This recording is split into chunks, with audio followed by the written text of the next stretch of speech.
tenido la afectación a la misión médica en Colombia, donde si resaltamos esta gráfica del día de ayer, podemos encontrarnos de que hubo un repunte del 2019 a diferencia del 2018. Miramos algunos de los casos que se presentaron, que se han presentado hasta el día de hoy, o los datos que se tienen hasta mayo del año 2020, que según la revista Semana van 64 casos. Estuvimos revisando algunos de ellos y estuvimos haciendo énfasis en cuáles son las consecuencias humanitarias que trae como razón el ataque a la misión médica, o lo que puede generar el ataque al personal sanitario y a la misión médica, entendiendo de que es una afectación a las personas que necesitan el acceso a los servicios de salud y que se ven interrumpidos, se ven afectados o muchas veces se ven limitados a tener este ejercicio dentro de la población que lo necesita. Nos referimos al derecho internacional humanitario y lo marcamos como una de las bases fundamentales de la misión médica en Colombia. Estuvimos revisando lo que es en sí el derecho internacional humanitario, que es un derecho de excepción que aplica en el marco del conflicto armado, que tiene una base que son las normas de la costumbre, las consuetudinarias y los convenios acordados o escritos por diferentes estados, y que tienen aplicación en el contexto del conflicto armado internacional y el conflicto armado no internacional. Hablamos un poco de los convenios de Ginebra, los 4 convenios de Ginebra y sus protocolos adicionales. Remarcamos la finalidad del DIH, que es proteger a las personas en sus bienes, en las personas civiles y aquellas que han quedado por fuera de estas controversias o estos conflictos. Y resaltamos cuáles eran las personas protegidas por el derecho internacional humanitario, entre las que encontramos la población civil, los heridos, enfermos, náufragos, personal sanitario, religioso y las que están privadas de la libertad. Revisamos los principios del derecho internacional humanitario, hablamos del principio de distinción, el principio de proporcionalidad, nos referimos al de protección, el de limitación y el de precaución. Y luego empezamos a revisar cuál es el fundamento jurídico y normativo que tiene la misión médica en Colombia y cuáles son los soportes legales en los cuales se ampara el desarrollo de la misión médica en Colombia, las cuales podemos resaltar en la Constitución Política de Colombia, los diferentes artículos, entre ellos el 11, que es el derecho a la vida, el 49, que es el derecho a la salud, el 74, que nos habla sobre el secreto profesional, que es inviolable. Revisamos el Código de Procedimiento Penal, el Código Penal explícitamente y demás normatividades que amparan o regulan la misión médica en el territorio nacional. Y en último, o lo que estábamos tratando, hablábamos de la resolución 4481 del 2012, que es el que adapta o por el cual se adopta el manual de la misión médica y establece cuáles serían sus ajustes, su normatividad, su seguimiento y cuál es la aplicación de ella en Colombia. Definimos lo que para la resolución 4481 es la misión médica y decíamos que son todas esas actividades, todas las acciones encaminadas a la prevención, la promoción, la recuperación y la protección del personal herido, enfermo o que necesita la asistencia en salud, que conforman la misión médica también su personal sanitario, sus instalaciones, sus medios de transportes, los equipos y la acción que realiza como tal en terreno. Nos referimos entonces a los elementos de la misión médica y decíamos que como elementos de esta estaban las unidades sanitarias, el personal sanitario, las actividades sanitarias, medios de transportes, equipos y medicamentos, y los definimos. Encontramos que el personal sanitario es todo aquella persona civil que está destinada a actividades exclusivas de prestación de servicios de salud, y recalcamos de que no solamente hablábamos de personal sanitario cuando nos referíamos a personas que tenían formación en el área de la salud, sino que eran también todas aquellas personas que aportaban o apoyaban en la administración o el funcionamiento de las unidades sanitarias y de los medios de transporte. Definimos lo que eran las unidades sanitarias, que eran estos sitios o locaciones donde se brinda la asistencia en salud, que pueden ser permanentes o transitorios, y colocamos ejemplos como son los hospitales, como son los centros transitorios, las carpas o las unidades móviles. Hablamos de los medios de transporte sanitario, que son todos aquellos medios de transporte, sea terrestre, sea marítimo, sea fluvial o aéreo, que tenga una destinación exclusiva para la prestación del servicio en salud. Y nos referíamos entonces a los equipamientos y medicamentos, que son estos insumos que pueden ayudar o que ayudan al personal sanitario a cumplir su labor en, de la asistencia en salud a aquella persona que lo necesita, y las actividades sanitarias, que eran todas aquellas que iban encaminadas a esta protección del personal que lo requiere, personal vulnerable, heridos, enfermos, víctimas del conflicto, y estas actividades pues generalmente se veían recogidas en la búsqueda, en la recogida, el transporte, el diagnóstico, la prevención de enfermedades y la administración de las unidades y medios de transporte sanitario. Recalcábamos también quién hace o quién se identifica o puede decirse en Colombia que brinda el servicio o la asistencia en salud, o que son personal sanitario o protegidos por toda la reglamentación del servicio en salud por misión médica. Y hablamos de la Cruz Roja Colombiana, el Comité Internacional de la Cruz Roja, la Federación y demás sociedades, Federación Internacional de la Cruz Roja y demás sociedades nacionales que se encuentran en el país. Y encontramos otras instituciones, tales como Médicos Sin Frontera o Médicos para el Mundo, que son organizaciones internacionales que brindan asistencia en salud dentro del territorio nacional. Y lo enmarcábamos entonces en lo que es la misión médica y el DIH, que para el DIH la misión médica es toda institución o todo personal sanitario, medio de transportes e instalaciones civil o militar que de manera permanente o temporal brinden el servicio en salud y que sea de una destinación exclusiva para ello. Y resaltábamos entonces que para que esto se dé, para que se brinde una efectiva asistencia en salud, la misión médica tenía que ser respetada y ser protegida. Respetada, ¿qué significa? Que no se dañe, que no se impida el paso, que se permita el cumplimiento de la acción preventiva en salud o efectiva en salud, y que se proteja de cualquier amenaza que pueda sufrir. Hablábamos de los deberes y derechos del personal sanitario, de las secretarías de salud y de los gerentes de hospitales, y enmarcábamos que como fundamento de esto encontrábamos los principios prevalentes para la asistencia en salud, que es el principio de neutralidad y el principio de imparcialidad. Neutralidad, ¿qué significa? No tomar parte, no tomar partido en ninguna controversia que exista. E imparcialidad nos dice y nos habla de que no se debe hacer ninguna distinción en el momento de brindar la asistencia en salud, no se debe discriminar. ¿Cuáles son los derechos del personal sanitario? Ser respetado, protegido, a no ser atacado, a poder identificarse, a no ser sancionado por el cumplimiento de sus funciones, y que también tiene unos deberes, que es el de atender humanamente, el de brindar toda la asistencia pertinente a sus pacientes y no discriminar a ninguno por cualquier hecho que encuentre el cumplimiento de su actividad sanitaria. Deberes de la Secretaría de Salud, deberes de los directores, los gerentes de hospitales.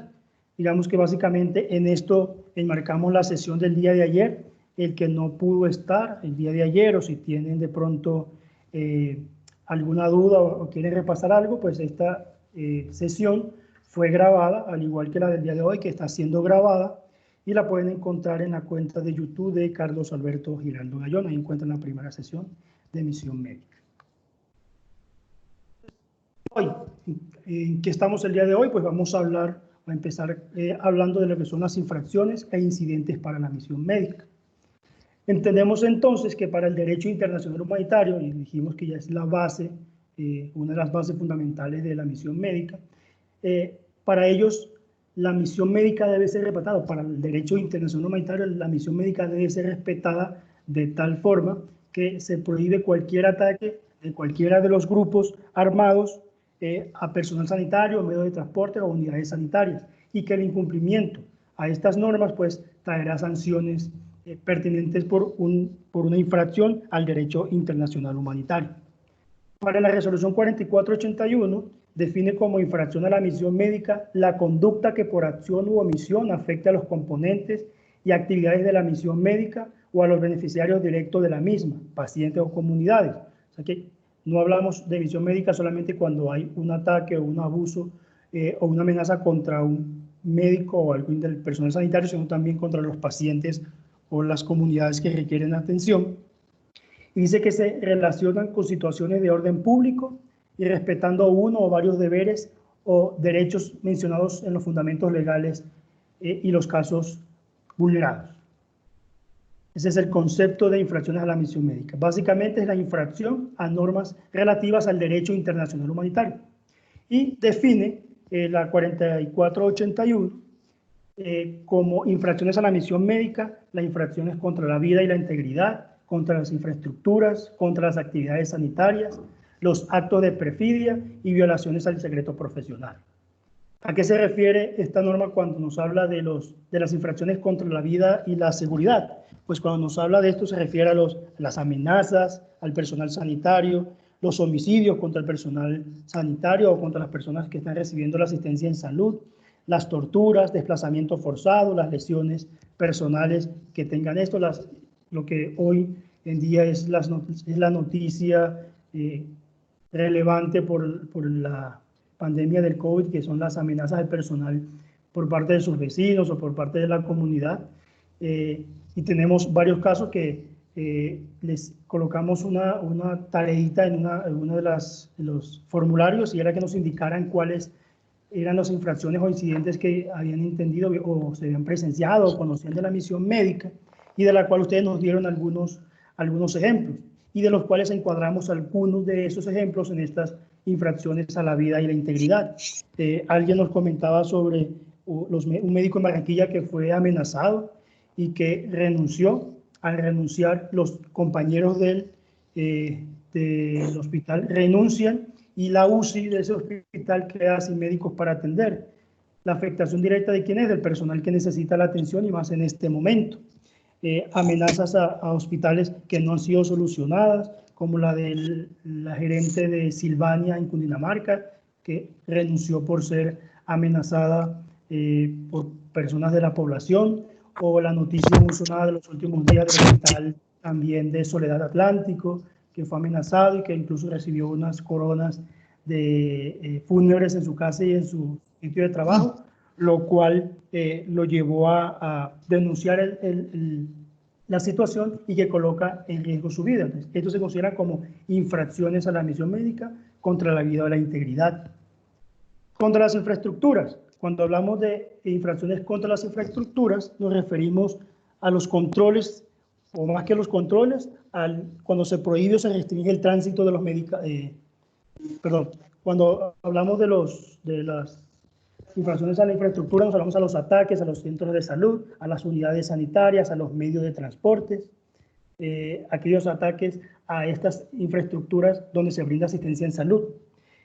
Contra las actividades sanitarias, sí es el ejemplo que colocaba de las impedimento del paso de medicamentos o de equipamientos para la prestación de servicios de salud, o cuando los medicamentos son hurtados, incluso cuando son utilizados para otras actividades diferentes. Infracciones por actos de perfidia. ¿A qué se refiere esto? Entendiendo la perfidia como esa utilización de los emblemas, o en este caso el emblema de la misión médica, para ganar una ventaja militar sobre el adversario en un contexto de conflicto armado. Entonces, se prohíbe o se entiende como infracción a la misión médica la utilización de estos emblemas de la misión médica o del personal sanitario para engañar al adversario y ganar una ventaja militar sobre este.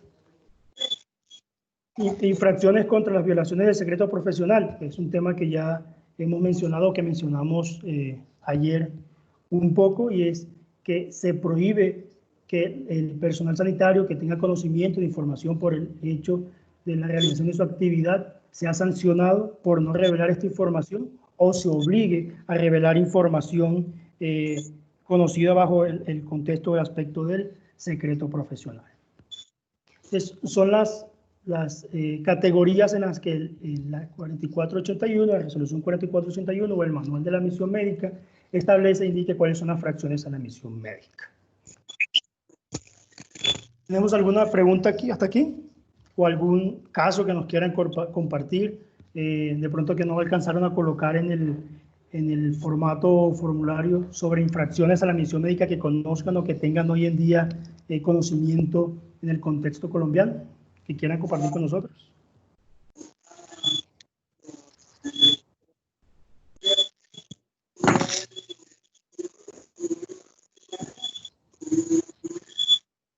No, listo.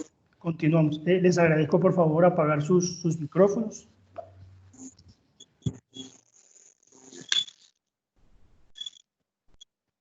Listo. Entonces, esto entiende la misión médica como infracción. Se entiende como infracción a la misión médica. ¿Y qué entendemos entonces o qué se entiende para la resolución 4481? Lo que es un incidente a la misión médica. Pues, lo define como cualquier acción o omisión directa o indirecta que impide, retrase o limite el acceso a los servicios que no sean considerados como una infracción al derecho internacional humanitario. Entonces, ¿infracciones cuáles son? Aquellas que atentan o violan normas del derecho internacional humanitario, que colocan en peligro a la vida, la integridad del personal sanitario, los medios de transporte o las unidades sanitarias, que violen el secreto profesional o que atenten contra las actividades. ¿Y cuáles son los incidentes? Serán aquellas acciones que no enmarcan o no encuadran estas infracciones al DIH. Ejemplo de estos incidentes de misión médica, cuando llega el paciente al hospital y de pronto se enoja con el personal sanitario y los insulta y les grita. Esto no es considerado una infracción a la misión médica, pero se entiende como un incidente a la misión médica. O de pronto en el marco de una manifestación, de las últimas que se han realizado en todo el país, donde de pronto se impide o se bloquea el acceso. ¿Me confirma si me están escuchando? Sí, se escucha. Sí, se me había perdido la presentación. Decía que otro ejemplo de incidente con la misión médica es que se bloquee o se le impida el acceso a las ambulancias en algunas manifestaciones que son de carácter civil y que no llegan al contexto de conflicto armado. Entonces, quiero saber si quedó claro el concepto o los conceptos de infracciones a la misión médica o incidentes a la misión médica. ¿O hay alguna duda o alguna confusión al respecto? Está claro, gracias. Listo. Entonces, toquemos ahora o hablemos un poco más.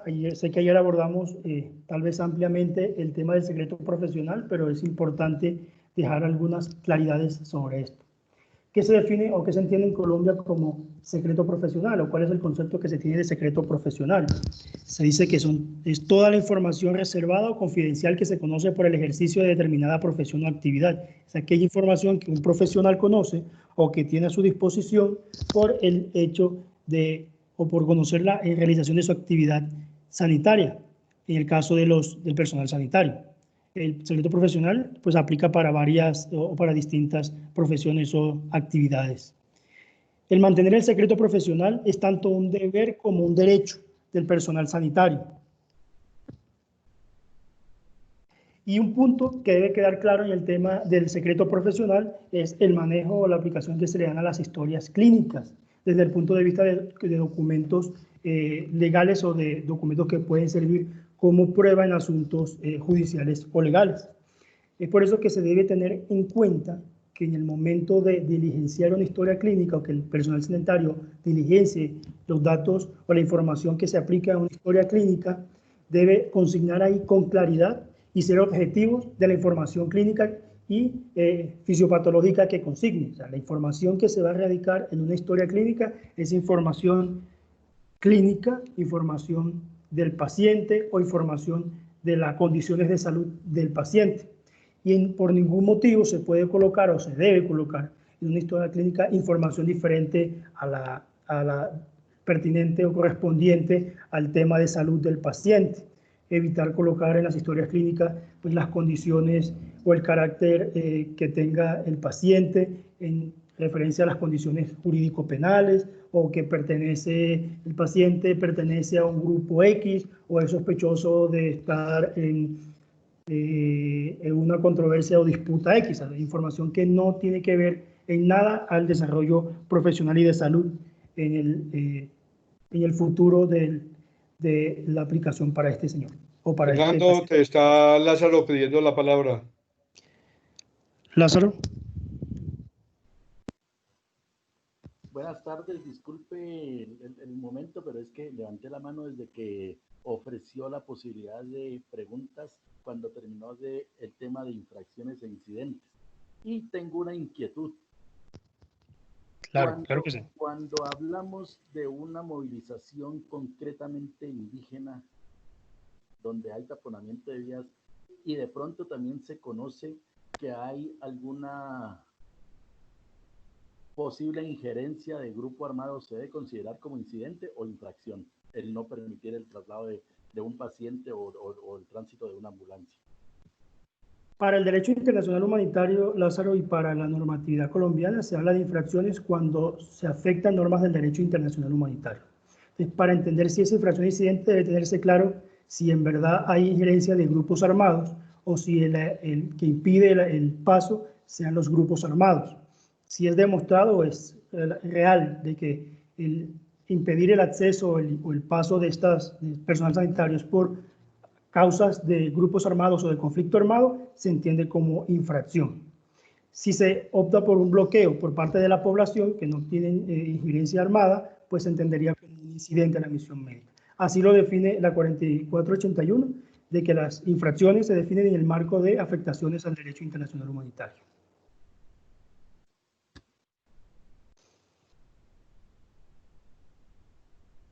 ¿Sí fue clara la respuesta o no tanto? Pues sí, es clara frente a la norma, pero frente a la realidad, bueno, yo tengo bien claro cuándo es infracción del derecho internacional humanitario y tengo bien claro cuándo se da un incidente a la misión médica, ¿no es cierto? Pero entonces, en el Cauca hay veces que tenemos situaciones en las que se tiene el bloqueo por el grupo, por la comunidad indígena, pero se tiene también el conocimiento que inmerso a eso, aunque no de frente, hay actividad de actores armados que están incidiendo en esa movilización. Entonces, esa es mi pregunta, si es lo uno o es lo otro, pero pues tratándose de misión médica, para mí es un incidente, pero frente al contexto mismo del asunto, que hay bloqueo de vía internacional incluso. Sí, yo creo que cada caso debe estudiarse en concreto y cada caso tiene sus particularidades específicas. Entonces, dependiendo la particularidad de cada caso, se podría determinar demostrando, porque tampoco se puede inferir por presunciones a la luz de lo que está demostrado, se entendería en ese caso como un incidente, aunque pues para nadie es un secreto que muchas de las manifestaciones, independientemente de cuál sea, tiene otros trasfondos. Entonces, creo que debería revisarse cada caso en específico. Correcto, de acuerdo. Muchas gracias. Listo, señor.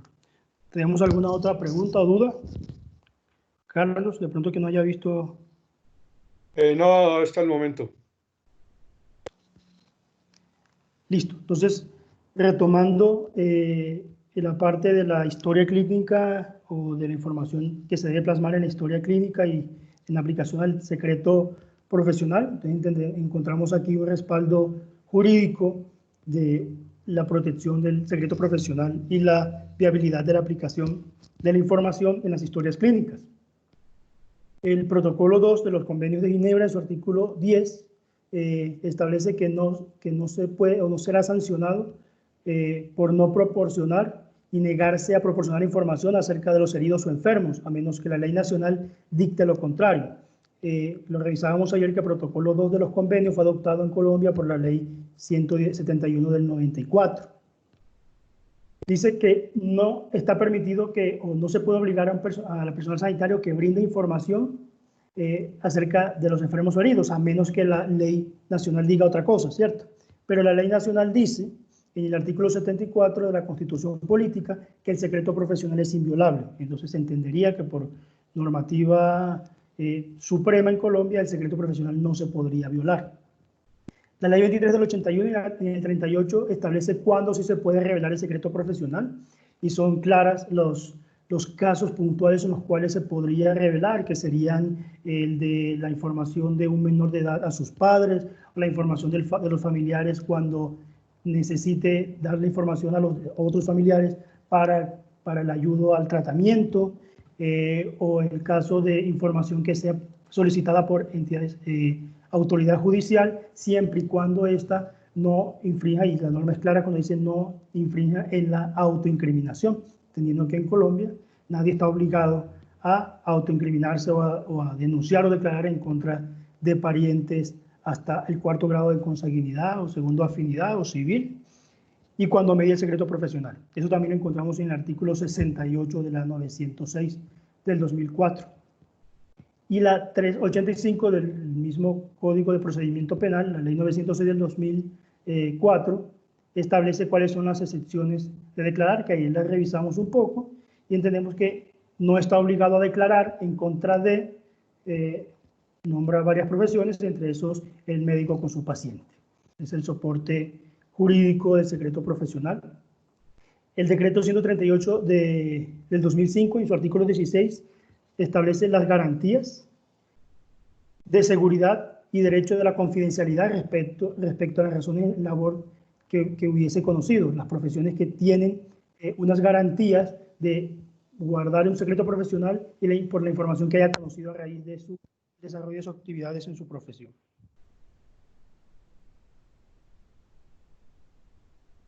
¿Preguntas hasta aquí?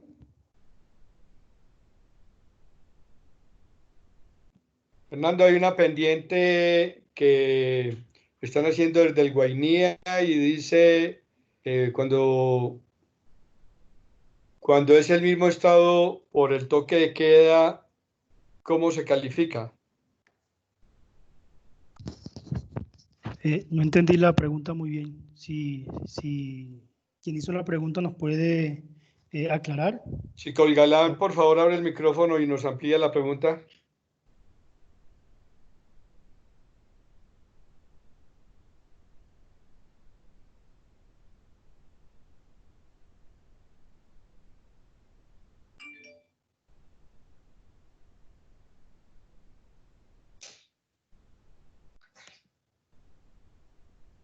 Mientras tanto, Gloria Chate solicita el favor de un ejemplo de una violación del secreto profesional. Gloria, ejemplo, el paciente X en consulta médica revela una información a su médico. Por ejemplo, yo sufro de alguna enfermedad, no sé, coloquemos un ejemplo para no involucrar tantas cosas, una enfermedad de transmisión sexual, por ejemplo. Ese secreto que conoce en relación a esta actividad, no puede el médico ir divulgándolo a los demás, ni a sus compañeros, ni a demás personas que no tengan interés en esto. Eso en el tema médico. Secreto profesional, cuando un abogado conoce información de un acto que haya realizado su cliente y le confiesa algo que haya hecho, que tenga que ver con la intervención en algún proceso judicial que estén llevando. El abogado no está obligado a declarar o a dar información que conoció bajo el secreto profesional de su cliente. Y de pronto 2 ejemplos de 2 profesiones distintas. No sé si quedó claro.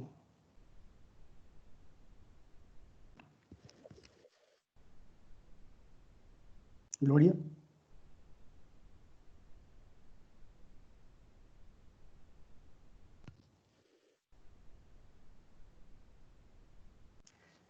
Listo, entonces continuamos y al finalizar, cuando puedan abrir el micrófono, nos amplían la pregunta y la resolvemos aquí. Entremos entonces a hablar ahora sobre el emblema de la misión médica.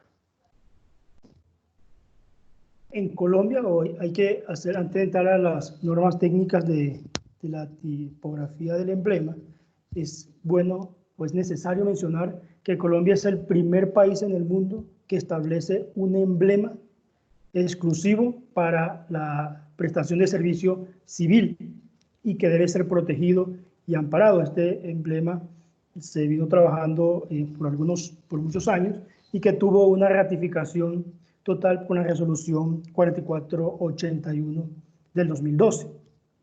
El emblema de la misión médica está constituido o está estructurado o se compone por un rectángulo rojo presentado de forma vertical, ahí está el gráfico en la pantalla, Dentro de este rectángulo rojo, un círculo azul con una cruz blanca a su interior. Esta cruz está formada por 5 cuadrados que conforman una cruz, entendiendo de que cuadrados es la figura geométrica que tiene sus 4 lados iguales.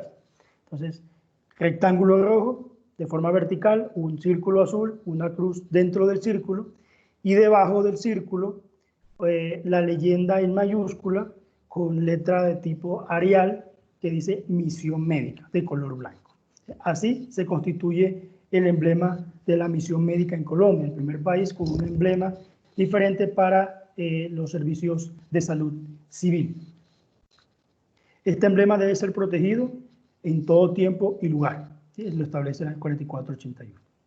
Fernando, antes de continuar con la simbología, la pregunta que nos hacen de Guainía es, cuando es el Estado quien no permite el transporte de un paciente o el ingreso de un paciente a su municipio por estar en toque de queda.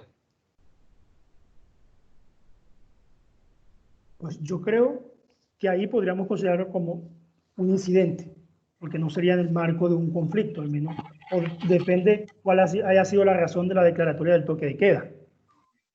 Si el toque de queda fue declarado por la Comisión de Enfrentamientos Armados entre Estado y Grupo, podría considerarse una infracción a la misión médica. Si el toque de queda es declarado por situación distinta a esta, el impedir, así sea el Estado, pues se consideraría un incidente a la misión médica, entendiendo, habría que revisar el tema, pero entendiendo el concepto de la resolución 4481 y entendiendo los parámetros del derecho internacional humanitario, de que las infracciones se dan cuando se infringen estas normas del derecho internacional humanitario y que el derecho internacional humanitario aplica en tiempos de conflicto armado. Podría hacerse el análisis, pero en este momento daríamos a entender, de acuerdo al ejemplo, que si el toque de queda se da por enfrentamiento o por a causa de un ataque o por conflicto, sería infracción. Si se da por razones diferentes, podría entenderse como un incidente a la misión médica. Vale, pues, sí.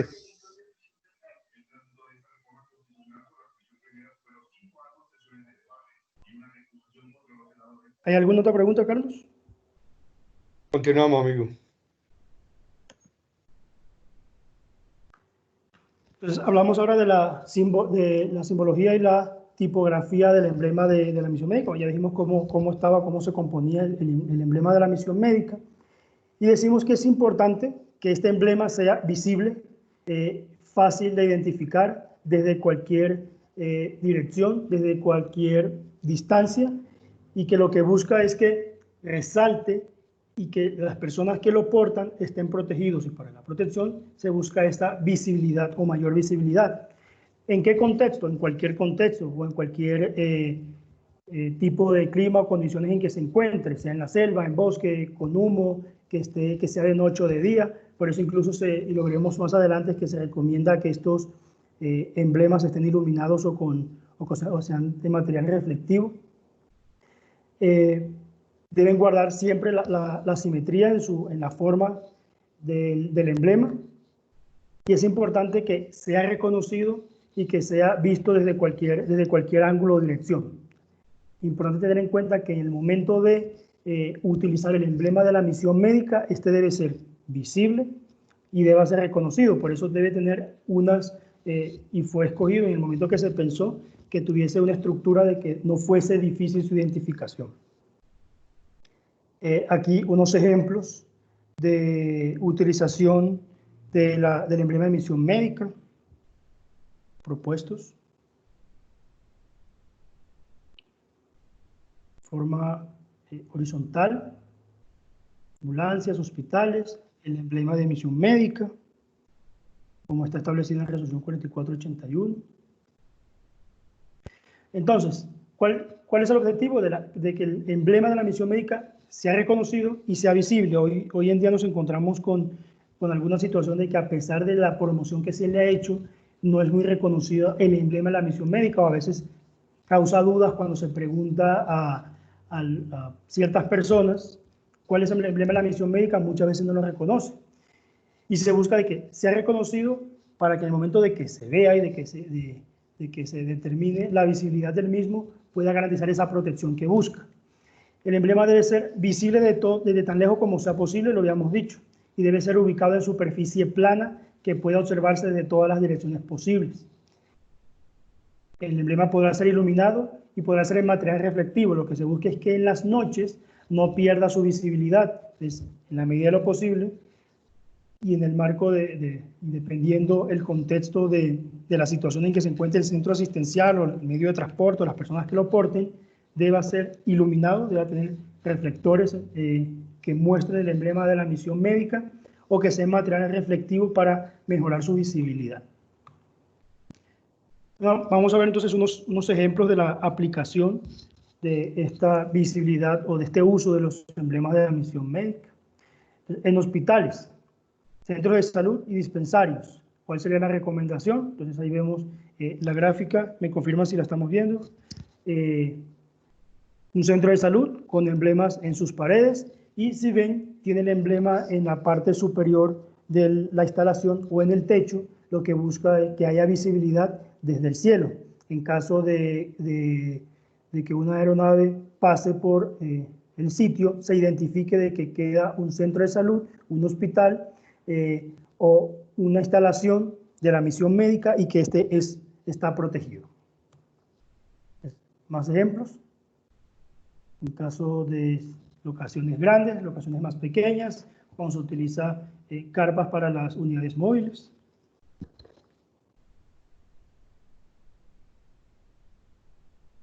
En las ambulancias, ¿cómo sería la utilización del emblema de misión médica? Que fuese en los costados, en la parte de atrás, en la parte superior. Se recomienda de que tenga el emblema en la parte superior, en la parte delantera, y que estos sean en material reflectivo para que en el momento que se desplace la ambulancia por una carretera en la noche, pues pueda ser visible desde tan lejos como la luz de otros vehículos lo puedan alcanzar. Más ejemplos de cómo sería la utilización. No sé si hay alguna pregunta en el chat que no haya visto, Carlos. Sí, hay dos preguntas, una que hace Víctor Leterier y dice, de todas formas hay muchas similitudes entre el artículo 3º común a los 4 convenios de Ginebra y el protocolo 2 con los postulados de la misión médica. Y también algo sería, y también algo de la serie 1000, ahora llamada acceso más seguro. Ahí hay que aclarar que acceso más seguro y serie 1000 son dos normas diferentes dentro de la Cruz Roja colombiana o comportamientos diferentes a tener en cuenta en el cumplimiento de una misión. Alicita dice, si una ambulancia traslada a un paciente a un centro de salud y esa persona es solicitada por la justicia colombiana, ¿tiene la obligación de informar a las autoridades? ¿Me repite la pregunta, por favor? Si una ambulancia traslada a un paciente a un centro de salud y esa persona es solicitada por la justicia colombiana, ¿tienen la obligación de informar a las autoridades? Pues en el momento de que se da el traslado o la atención, la prioridad es la atención en salud, la atención médica, ¿sí? Cuando una ambulancia hace un traslado de un paciente, la prioridad para ellos, y lo vimos cuando hablamos de principios, es la atención médica. Pero eso no quita de que las autoridades judiciales puedan solicitar o tengan injerencia por las condiciones o por la información que se tenga de una persona. Lo que no puede la autoridad es dar la información, pero lo que no puede el personal sanitario es dar la información o hacer la denuncia, no debería, pero las autoridades competentes sí podrían hacer la solicitud y conocer del caso. Hay otra pregunta y es, ¿por qué las ambulancias urbanas no tienen el símbolo de la misión médica? Deberían tenerlo, y ahorita cuando estemos más adelante lo revisamos en las solicitudes. Los centros de salud de carácter civil, los medios de transporte de carácter civil que estén en cascos tanto urbanos como rurales y que puedan estar expuestos a afectaciones en su prestación de servicios, deben solicitar el emblema de misión médica. El emblema de misión médica, me estoy adelantando un poco, pero ahorita lo tocamos, debe solicitarse para la utilización. No es de libre utilización, de que yo tomo un cartel y lo pinto con los colores del emblema y me lo coloco, sino que necesita hacer la solicitud y la autorización. Entonces, quien no lo porte debe ser porque no ha solicitado o no se le ha permitido la utilización del emblema de misión médica. Otra, los emblemas imantados son permitidos para hacer uso en los vehículos o en alguna otra instalación. Pues los emblemas imantados no son la recomendación por lo fácil que son de removerse y que en caso de un contexto complejo pueden ser quitados de los vehículos. No es la recomendación, aunque sí se podrían utilizar en algunos vehículos que se utilicen de manera transitoria para la prestación del servicio de salud. Cuando son ambulancias o medios de transporte donde su destinación sea permanente, pues la recomendación es que sean emblemas que estén adheridos al vehículo. Los imantados se recomendaría en caso de que fuese para temas transitorios. Acá hay una pregunta de Víctor que complementa la anterior de Lenin y casi que responde lo de Lenin. Dice, pregunta, ¿cómo se controla el uso excesivo del emblema de misión médica? Porque he visto muchos vehículos particulares con el emblema imantado en actividades diferentes. Pues el control sí es el seguimiento que debe o que están los deberes, y lo revisamos ayer, de las secretarías de salud, distritales, departamentales, municipales, de los centros de salud, de quien tiene el permiso, la autorización del uso del emblema, tener una relación de ese uso del emblema y hacer el seguimiento de qué persona o qué institución lo está portando sin la autorización para poder tomar las cartas en el asunto, las medidas pertinentes. Entonces, la respuesta sería el control o el seguimiento que hagan las secretarías de esos emblemas que están autorizados. Por lo pronto podemos continuar, Hernando. Listo, Carlos. Entonces, volviendo con los ejemplos, entonces tenemos aquí un ejemplo de una ambulancia que se podría recrear como si estuviese de día, y aquí se intentó recrear cómo se verían los reflectivos o los emblemas reflectados en condiciones nocturnas o de noche.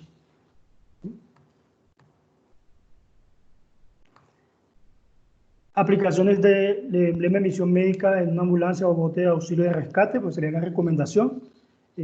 Importante tener en cuenta, y esto sí, no sé si lo había dicho o si no se había pasado, pero lo aclaro en este momento, que la recomendación es que el vehículo que porte el emblema de misión médica sea de color blanco, sea terrestre, sea aéreo, sea marítimo o fluvial. La recomendación es que el vehículo sea blanco porque esto ayuda con resaltar el emblema y con la visibilidad del emblema de la misión médica.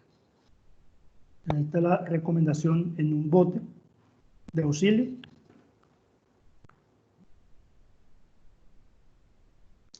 Recomendaciones en helicópteros o en medios de transportes aéreos. Recomienda colocarlos en los costados, en la parte inferior del helicóptero para que sea visible cuando esté en el cielo o en el aire. Y es importante también resaltar de que por lo general, cuando se utilizan helicópteros para el traslado de pacientes, son de manera transitoria. Es muy raro que los hospitales tengan un hospital para el traslado. Entonces, cuando se utiliza esto de manera transitoria, debe tenerse en cuenta el retiro de estos emblemas. Aquí se podrían, no sé qué tanto los emblemas imantados alcancen o soporten esto, pero se colocan emblemas que sean de retiro fácil. Creo que hay alguna pregunta en el chat, Carlos.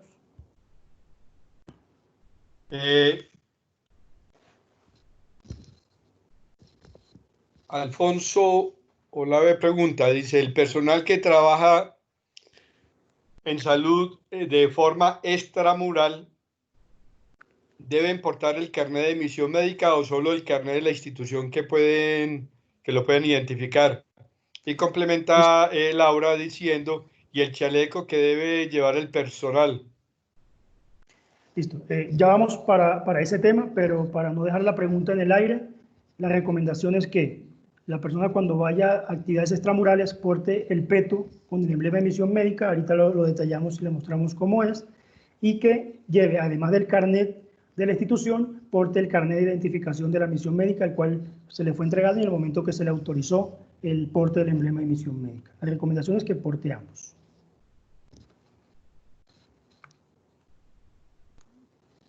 Finalidad del emblema de misión, ¿Hay alguna otra pregunta, Carlos, o continúo? ¿Existen vehículos que usan el emblema sin ser de color blanco? Sí. Ese caso se evidencia en zonas rurales.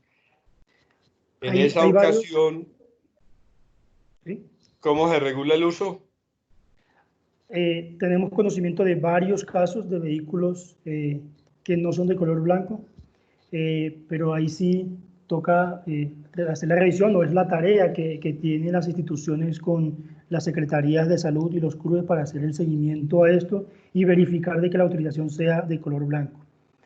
Tal vez por un tema de que sea el único medio de transporte, la única opción, se autorice o las secretarías estén autorizando el porte de emblema en vehículos de otro color. La recomendación, por temas de seguridad y por temas de visibilidad, entendiendo de que lo que busca el emblema es que sea visible y que se dé la protección, es que sean de color blanco. Es la recomendación general.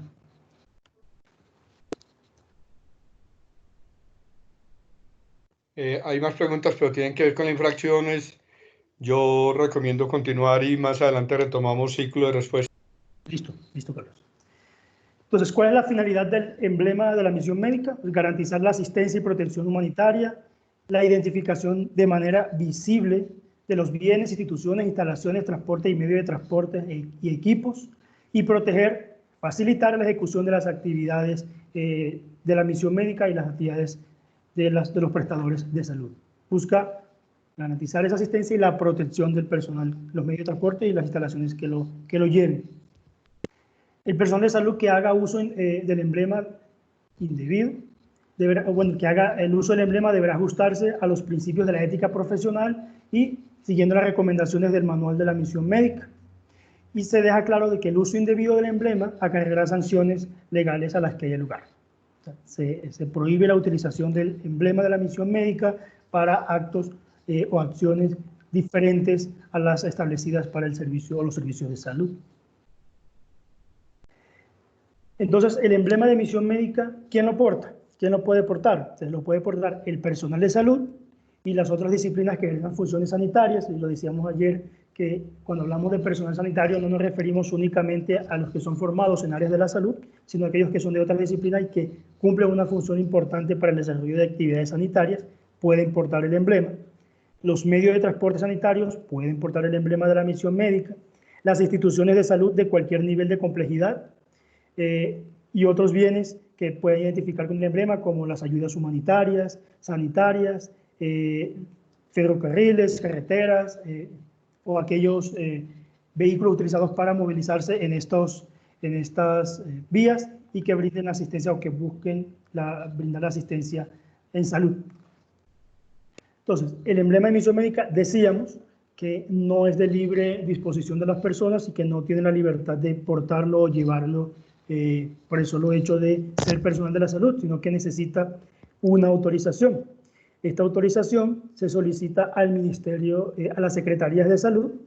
El Ministerio adoptó este documento, que es el formato de solicitud de autorización del uso del emblema de la misión médica, y en el cual la persona encargada del centro asistencial, gerente de los hospitales, en la mayoría de los casos solicitan con los nombres de las personas que portarían el emblema, las direcciones y las instalaciones que portarían el emblema de la misión médica y los medios de transportes que lo portarían.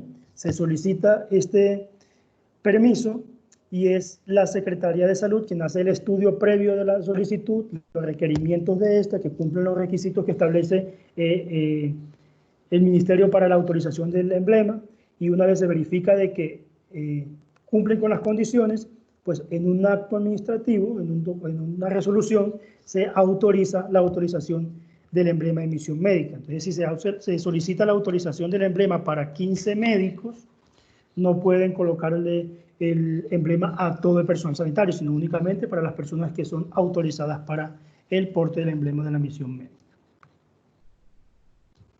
Este es el carnet de identificación, que ya lo mencionaba, quien lo porta el personal sanitario, y en el cual se diligencian unos datos básicos del personal que lo porta. Entonces, solicita el nombre, documento de identidad, la fecha de nacimiento, el sexo, el grupo sanguíneo, la estatura, el cargo que desempeña, de qué entidad viene, la fecha de expedición y la vigencia. Estos carnets de identificación tienen una vigencia.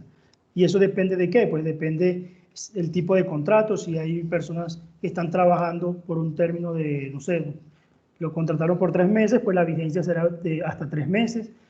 Quienes tengan vigencia indefinida, pues les colocará una fecha tentativa y luego se renovará la autorización.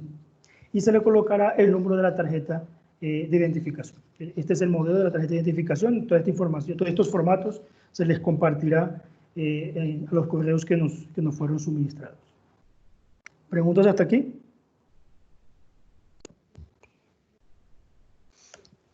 Sobre el uso de estos instrumentos, no. Listo. Hay unas que retomaremos más adelante. Vale, perfecto.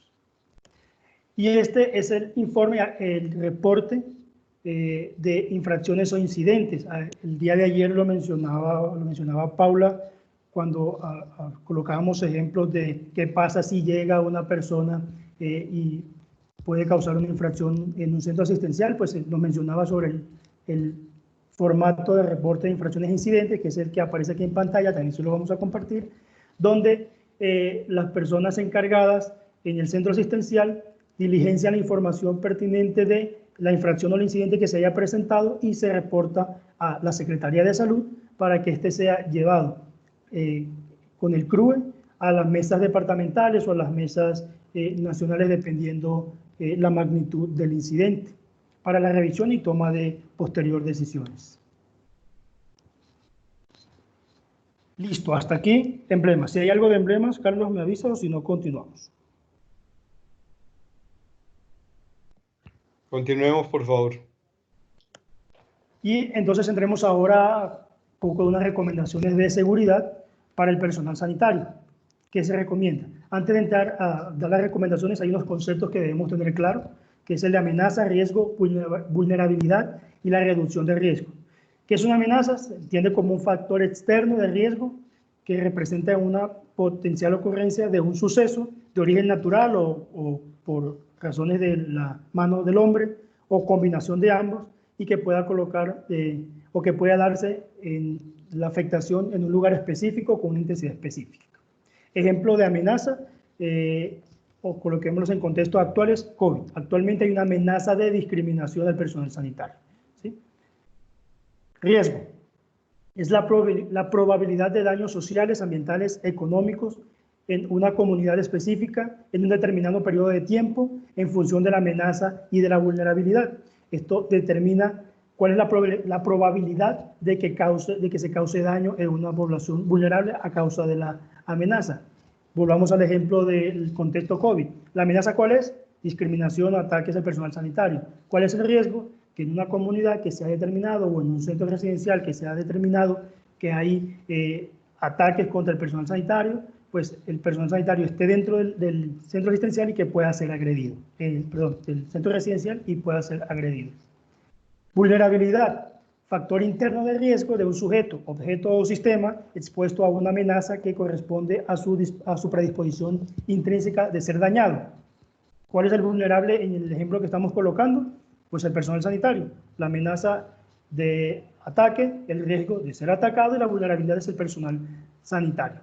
Y la reducción de riesgo es todas las acciones encaminadas a mitigar, conociendo las amenazas y los riesgos, la posible afectación a los vulnerables.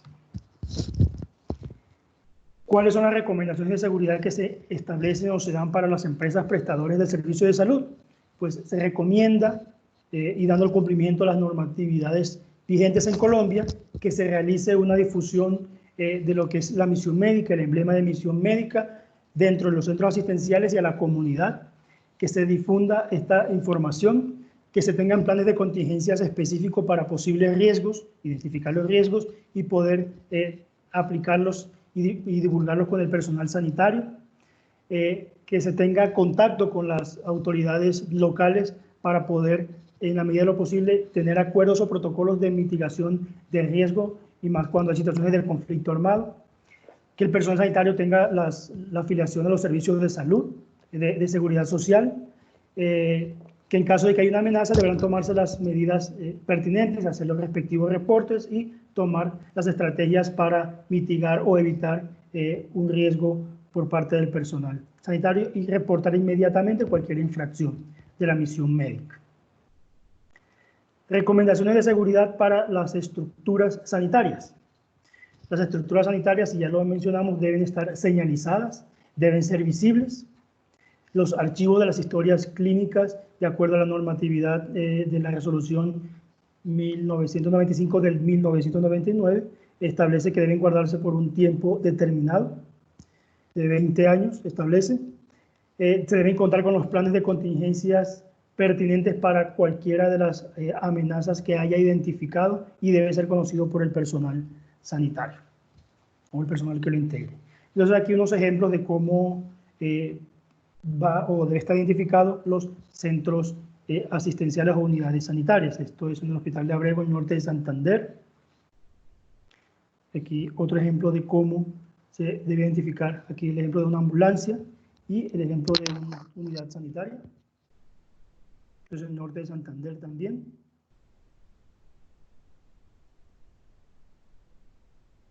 Es en la playa, también norte de Santander, y aquí, si podemos observar, se ve el emblema de la misión médica allá al fondo, pero el centro de salud, que sería todo esto, esta locación, no tendría la identificación del techo y sería pertinente colocar la identificación del emblema de misión médica en la parte superior de la unidad sanitaria o de la instalación. ¿Qué queremos representar con esta imagen? Pues si vemos el emblema de misión médica, pero este es visible desde una distancia lejana. En la medida que se va acercando el personal a la instalación, se pierde la visibilidad del emblema, incluso cuando se está debajo del techo que nos muestra la imagen, pues automáticamente se pierde toda la visibilidad del emblema de la misión médica. Y lo que busca el emblema es que sea visible para que dé la protección. Aquí pues mostramos la acción de un reemplazo de emblemas. Aquí tenemos uno que está pintado en la pared, el otro que ya está deteriorado por el clima y por el sol, por el tiempo, y se va a hacer el reemplazo de otro nuevo. Aquí se muestra el ejemplo de cómo debería ir el emblema de misión médica cuando es una instalación, una institución o una instalación que queda en la esquina. Vemos que se coloca emblema en ambos costados de las esquinas. Aquí se identifica el emblema en el centro de salud, pero tampoco tiene identificación en la parte superior, en el techo. Otro ejemplo de emblema en las esquinas.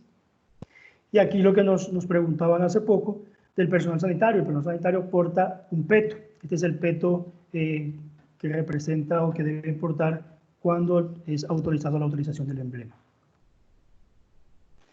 ¿Cuáles son las recomendaciones de seguridad para el personal sanitario? No sé si hay preguntas hasta aquí de lo que hemos visto en emblema.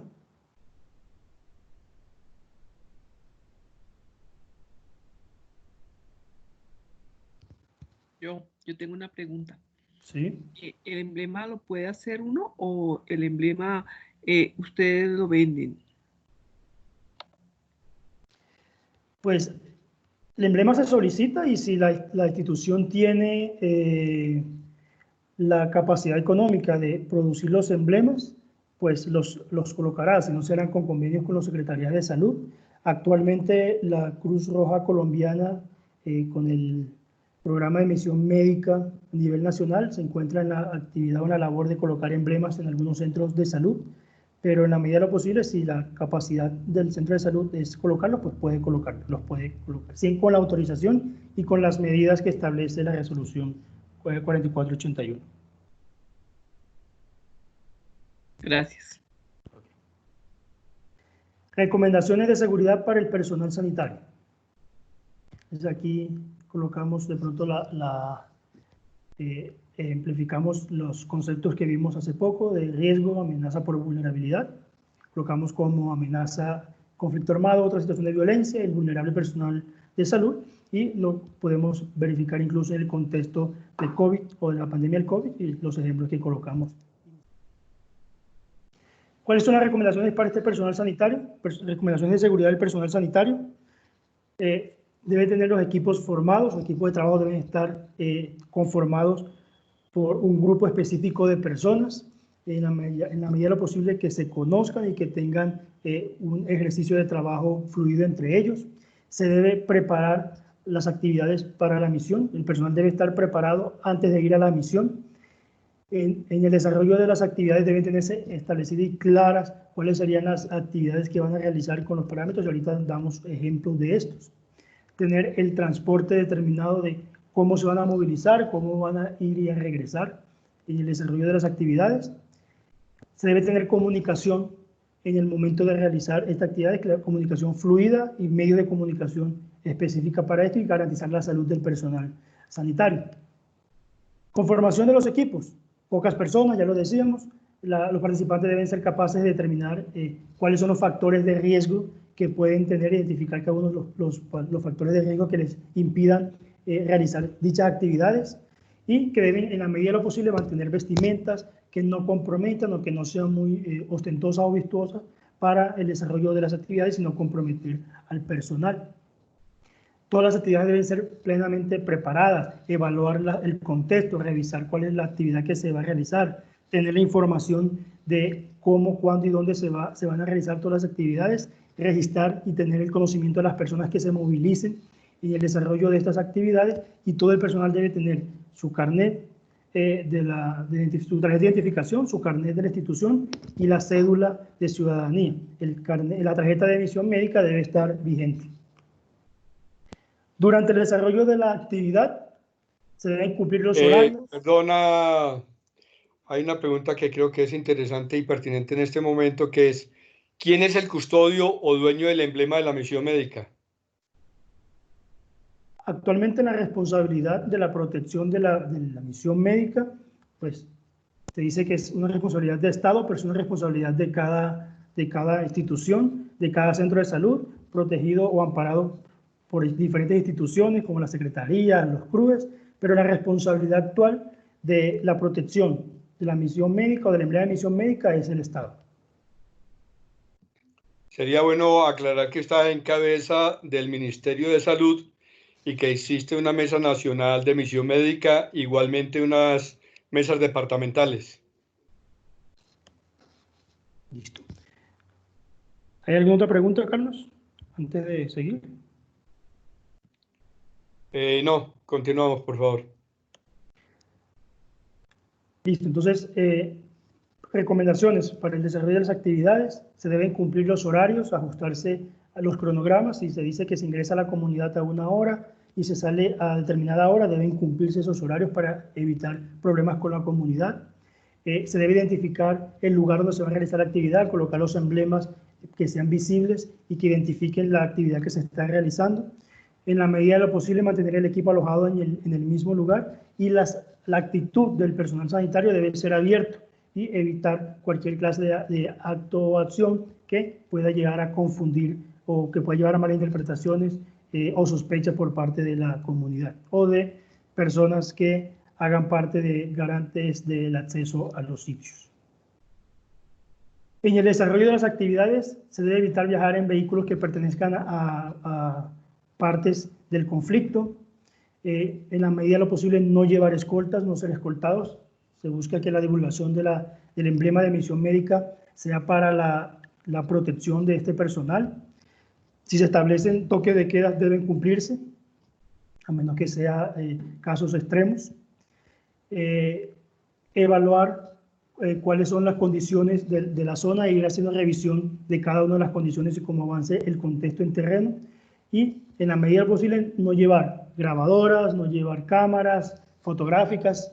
Hoy en día es muy difícil evitar llevar un teléfono con cámara, porque la mayoría portan cámaras, pero no tomar fotografías en zonas que no es necesario o en sitios que no es necesario hacerlo. En el transporte, no llevar pasajeros, no llevar personas extrañas o terceros que no estén en cumplimiento de las actividades. Si se presenta un retén o un puesto de control, detenerse y permitir las requisas si son solicitados para poder evitar cualquier inconveniente. Se deben verificar el estado de los vehículos, luces, freno, aceite, llevar los documentos pertinentes y cumplir con las normas de tránsito. Que vaya en realización de una actividad médica no quiere decir que se puedan incumplir las normas de tránsito. Y debe tenerse una comunicación fluida, tanto con el personal en terreno, con la comunidad, evitar utilizar claves, utilizar códigos, y que la información sea clara y veraz, y él debe, en la medida de lo posible, tener su portavoz que dé la información y que sea el que regule la comunicación con la comunidad y con los medios de comunicación si es necesario. Vamos a colocar un video que representa un poco la acción de la misión médica en actividades de un paro en Colombia. No sé si hay alguna pregunta, Carlos, antes de avanzar. Continuemos, por favor.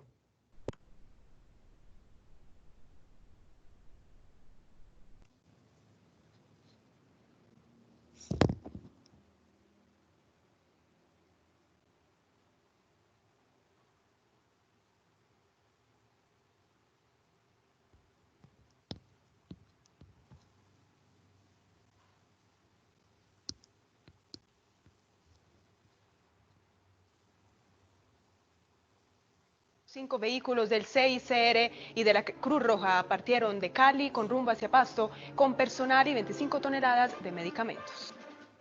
La presencia de la misión médica es de vital importancia, ya que las reservas de medicamentos en los hospitales ya está llegando al límite. Para que se puedan llevar insumo médico desde Cali hasta Pasto. Los hospitales de Tunja, Duitama y Sogamoso también se han visto afectados. Pero el hecho positivo es que una caravana de la Cruz Roja salió esta mañana para abastecer los centros médicos.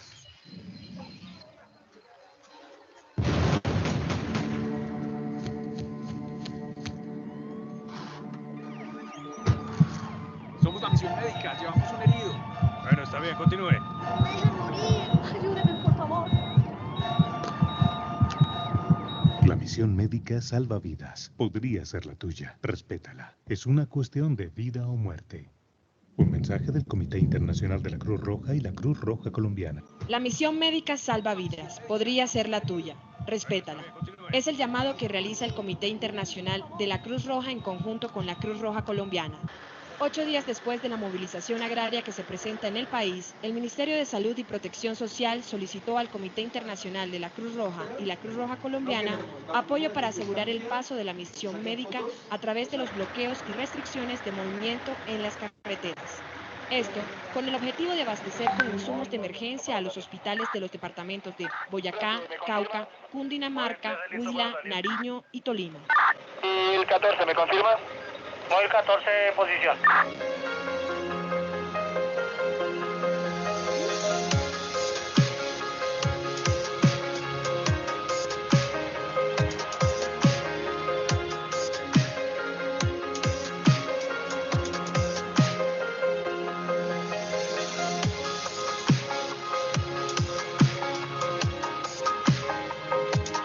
En los últimos 3 días hicimos un acompañamiento, un convoy humanitario destinado a suplir las necesidades de algunos elementos fundamentales para la prestación del servicio médico, principalmente de oxígeno y equipo y medicamentos para todo el sistema de salud del departamento de Boyacá. La dinámica que nosotros hemos tenido en la ciudad es la atención a toda la población que siempre y cuando las condiciones de seguridad lo permiten, en los puntos de bloqueo cercanos a la ciudad. Hemos priorizado las actividades de salud básicamente en apoyo a los hospitales que lo requieran, en el traslado de pacientes, en apoyar también el que los insumos, los medicamentos y el oxígeno pueda llegar a los hospitales y las clínicas que necesiten. Esta actividad que es conjunta lo que busca es llevar insumos, materiales médico-quirúrgicos a los hospitales que empiezan a tener desabastecimiento por la movilización social.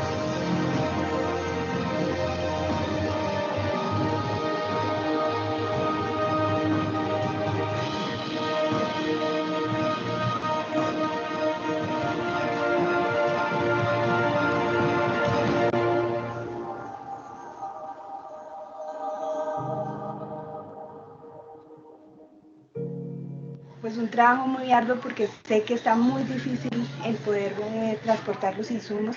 Sé que ha sido muy complicado, que ustedes mismos han tenido que pasar tiempo en las carreteras y pues no, agradecimiento de parte de las instituciones de salud.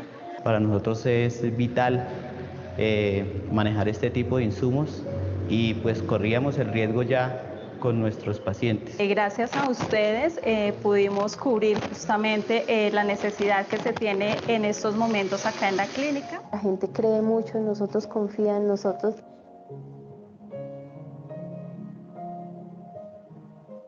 Salimos a las 7 de la mañana de la Cruz Roja Colombiana con 17 vehículos, dentro de los cuales encontrábamos camiones con oxígeno, camiones con suministros médicos y con medicamentos, por supuesto. De igual manera, traemos 2 ambulancias de la Secretaría Distrital de Salud, ambulancias de la Cruz Roja y vehículos humanitarios de la Cruz Roja Colombiana y del CICR. Las caravanas humanitarias se realizaron desde el mes de agosto, donde en nombre de la misión médica llegaron a los departamentos afectados con insumos médicos y oxígeno para los centros hospitalarios de la zona. Durante el recorrido se dieron las garantías necesarias por parte de las autoridades y de las personas que participaron en las movilizaciones, los cuales se encontraban en distintos puntos de estas vías. Su misión por el departamento de Boyacá durará toda la semana.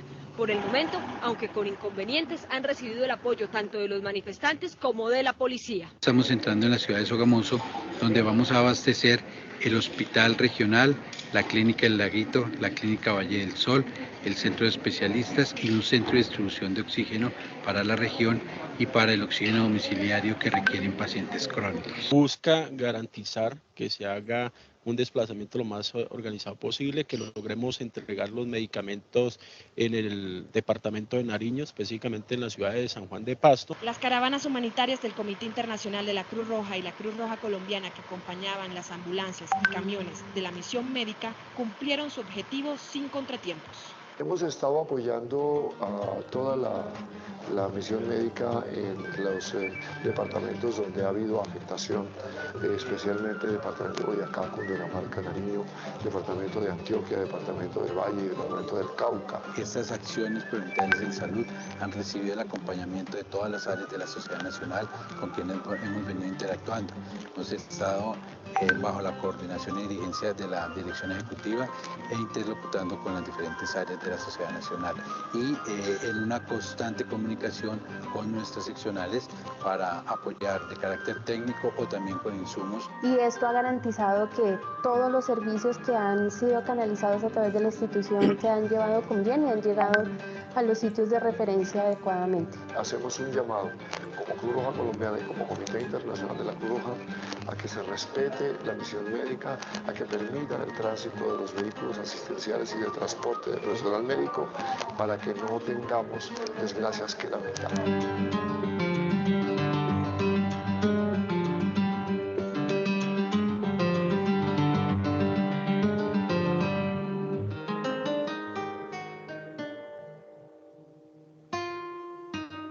Bueno, está llegando la ayuda humanitaria aquí a Tunja.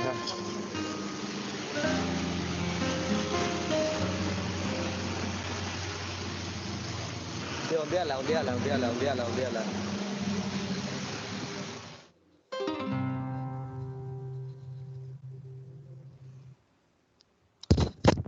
Listo, aquí entonces un poco, recreando un poco lo que es la labor o la actividad de la misión médica y este ejercicio que se hizo en una de las caravanas humanitarias para llevar insumos a varios departamentos. Listo, entonces vamos adelantando. Entonces, unas recomendaciones de seguridad en estos momentos y adaptándolo al contexto del COVID. ¿Cuáles serían las recomendaciones de elementos de protección del personal, tanto sanitario, que tiene contacto con pacientes no COVID y el personal administrativo de los centros de salud? Protección en la vista, los tapabocas, el lavado permanente de las manos, la utilización de guantes de manejo, la utilización de las pijamas quirúrgicas o los trajes de mayo y zapatos cerrados. Y para el personal administrativo se recomienda usar las caretas, los tapabocas o las monogafas. No se recomienda la utilización de guantes o no es exigible la utilización de guantes, pero sí el frecuente lavado de manos y en la medida de lo posible los zapatos cerrados. Equipo de protección para atención a persona o el personal sanitario que atiende pacientes con sospecha o confirmados de COVID. Hay dos clases de recomendaciones. Los EPPs para las actividades y procedimientos con generación de aerosoles. Se recomienda usar un gorro. El gorro quirúrgico es opcional, pero en la medida de lo posible utilizarlo. Las caretas que cubran la cara, los monogafas, el tapabocas. El tapabocas se recomienda que se utilice el N95 o el FFP2. La utilización de guantes de manejo, el lavado de manos constante. La bata, aunque la bata en muchas circunstancias no es la más recomendable por lo que puede contener, pues el gobierno nacional lo estipula y lo recomienda la utilización de la bata o del delantal. La pijama quirúrgica y los zapatos cerrados. Y para el personal sanitario que no tenga actividades con generación de aerosoles, pues el gorro, la máscara, las monogafas, el tapabocas. También se recomienda que sea N95 en la medida de lo posible. La utilización del delantal o bata, la pijama quirúrgica, los guantes de manejo, sin olvidar el lavado de manos, la pijama quirúrgica y los zapatos cerrados. Entonces, en el momento de la gestión de manejo de actividades con respuesta que tiene la misión médica, tenemos unas instituciones que están rondando, que garantizan esta respuesta intersectorial para la protección de la misión médica. Entonces hablamos del Ministerio de Salud, la Unidad Nacional de Protección, la Policía, Fuerza Pública, Fiscalía, las ARL, la Procuraduría General de la Nación, las Personerías, la Defensoría del Pueblo, el Comité Internacional de la Cruz Roja Colombiana. Tenemos que ser el conjunto de instituciones que trabajan constantemente para la protección de la misión médica y que conforman las diferentes instancias de vigilancia y protección. ¿Y cómo se daría o cómo sería el manejo para esta protección del personal sanitario o para la protección de la misión médica? Entonces, tenemos que el principal garante de la protección de la misión médica sería el personal de salud. Luego sería su círculo familiar y el trabajo, deben garantizar la protección de este personal. Luego debe estar la comunidad, quien en últimas o en instancias debe garantizar de que el personal sanitario esté protegido y sea respetado porque son los beneficiarios directos de la asistencia en salud. Las mesas departamentales, las autoridades locales, dígase secretarías de salud, autoridades, policía, mesas departamentales de la misión médica donde se llevan los casos, se hace el estudio y se toman las medidas pertinentes para la protección y mitigación de riesgos de la misión médica y el departamento. Las mesas nacionales de la misión médica, que ya lo mencionaba Carlos, que es la instancia nacional de verificación y regulación de todos los temas relacionados con posibles riesgos y medidas para mitigar estos riesgos a la misión médica. Y en la última órbita tenemos las organizaciones internacionales. Y miramos esta gestión del riesgo desde los tres aspectos de la gestión del riesgo, que son el conocimiento, la reducción y el manejo. Conocimiento. Se conoce o se identifican, se caracterizan la comunicación del riesgo y las infracciones de los incidentes de la misión médica. Luego se tienen conocimiento o son reportados estos incidentes o infracciones, se hace la identificación y esto permite de que se conozca cuál es la situación actual en terreno de los eventos que pueden afectar los servicios de salud o que pueden afectar la misión médica en los territorios. Está la etapa de reducción de riesgo, que conocidas las infracciones o los incidentes en contra de la misión médica, deben tomarse todas las medidas pertinentes para garantizar la protección de esta desde la parte previa, buscar todas las actividades o recursos pertinentes para que no se llegue a las infracciones de la misión médica o en caso de que se cometan, pues evitar que vuelvan a presentarse. Y el manejo son las acciones encaminadas a tomar las decisiones o medidas que busquen aplicar las instancias de control para no repetir los incidentes o infracciones de la misión médica. ¿Cuál es el manejo? En cuanto a la respuesta del sector de salud, vemos aquí en la gráfica, que es las instituciones de salud, son las que tienen que hacer la notificación, se encargan de la notificación de los incidentes o infracciones de la misión médica. La Secretaría de Salud o las mesas departamentales de la misión médica hacen la clasificación y generan las alarmas o las alertas para que sean adoptadas por la Mesa Nacional, por el Ministerio de Salud y que den todas las instancias o den todos los recursos o estrategias necesarias para la protección y evitar la manifestación de actos en contra de la misión médica en Colombia. El conocimiento está en cabeza de quién, de las actividades de difusión de protección médica, que son el Ministerio de Salud, los CRUES, las Secretarías de Salud, las actividades de formación virtual como la que estamos haciendo en este momento, la Cruz Roja Colombiana, el Comité Internacional de la Cruz Roja, y la reducción y manejo del riesgo está en cabeza de las mesas departamentales de la misión médica, la Mesa Nacional de la Misión Médica. ¿Preguntas hasta aquí, Carlos? No. Listo, entonces ya casi para finalizar, entendiendo que ya estamos a punto de cumplir la hora, vamos a dejarlo con este video que muestra un poco del panorama que sufrieron las personas luego de la muerte del médico en el Bagre, Antioquia, el año anterior.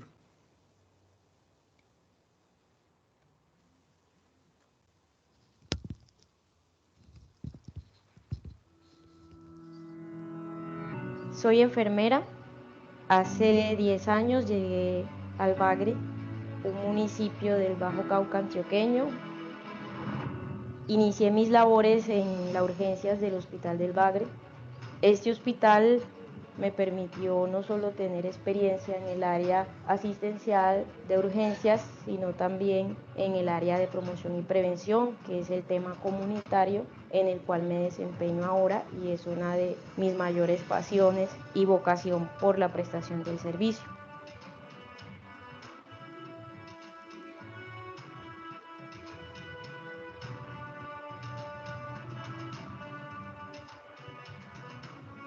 Cuando realizamos las brigadas, siempre desplazamos todo el cuerpo de salud a un lugar que tanto es de difícil acceso, a veces el terreno es difícil de llegar. Siempre vamos con toda la mejor actitud a apoyar a esa comunidad que realmente nos necesita. Llevamos los servicios de vacunación, planificación familiar,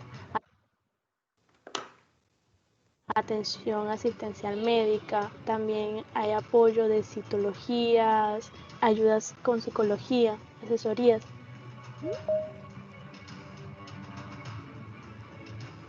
A diario estamos sometidos a muchas presiones. Cuando una persona se enferma, o sea, está sometido a mucho estrés, el acto de desesperación de buscar ayuda, llega un momento en que ese acto desesperado lleva a un insulto contra el personal, una mala cara o cualquier otra cosa. Nunca habíamos tenido que reportar la muerte de un compañero por agresión a la misión médica. El hospital cerró tanto la instalación principal como en la de los corregimientos. Los médicos fuimos trasladados para ayuda psicosocial. La población se vio muy afectada con eso. Prácticamente el 80% de la población siempre es atendida en el hospital.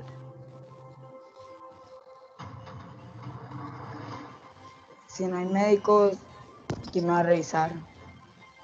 Sin los médicos, yo no quiero, una persona se puede morir.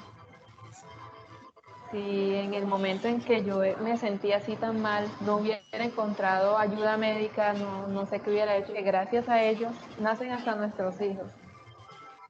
Cualquier persona se puede morir porque no hay médico. Se nos puede morir un hijo o un amigo. Muchos médicos no quisieron volver. Solo 4 emprendimos el retorno. César Gutiérrez, Lucila Arenas, Marines Lozano y yo, Gina María Arango Quirós. Cuando regresamos sabíamos que nos íbamos a enfrentar a una comunidad que estaba ansiosa, desesperada. Nos tocaba doblarnos en turnos. Prácticamente llegaban momentos en que no teníamos tiempo ni para desayunar, ni para almorzar. Salíamos a las 7 de la mañana, a veces seguíamos corrido. Fue muy duro volver a iniciar. Fue muy duro volvernos a enfrentar, a atender a la comunidad que tanto apreciamos, porque a pesar de eso teníamos miedo. Teníamos mucho miedo de ellos, y en parte nos entristecía pues de ver cómo puedes temerle a alguien que tal vez debería ser lo contrario, sentirte muy seguro. Siempre seguimos en esta profesión ayudando a todos los que realmente nos necesitan en nuestra comunidad, con la esperanza de que las cosas mejoren.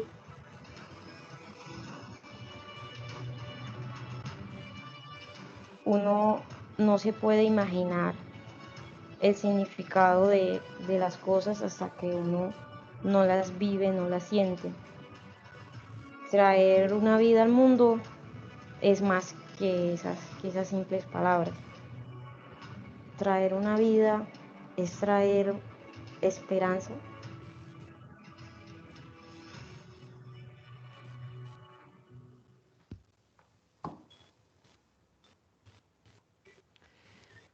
Listo. Bueno, ya para finalizar, aquí tenemos un aporte en el chat. Nos dicen, como aporte en la gestión del conocimiento también se incluyen las rutas interinstitucionales para la atención de los casos de infracción. Sin esto no está previamente definido. En la respuesta a los casos se hace tardía y no se genera mecanismo de protección al personal de salud. En la reducción también se incluye que los hospitales hagan el equipamiento como emblema, información y adaptación de procesos internos para dar respuesta a los casos.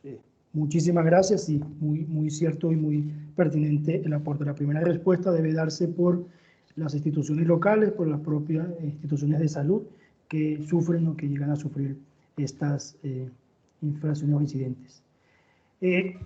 Pasándonos un poquito del tiempo, ya son las 8:04, damos por finalizada la sesión del día de hoy. Le damos gracias a todos por su participación. No sé si tengan algún comentario final para cerrar.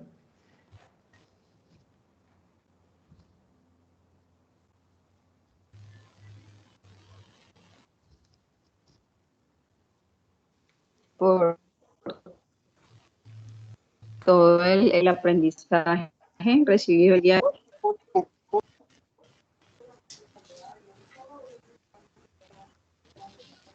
Muchas gracias.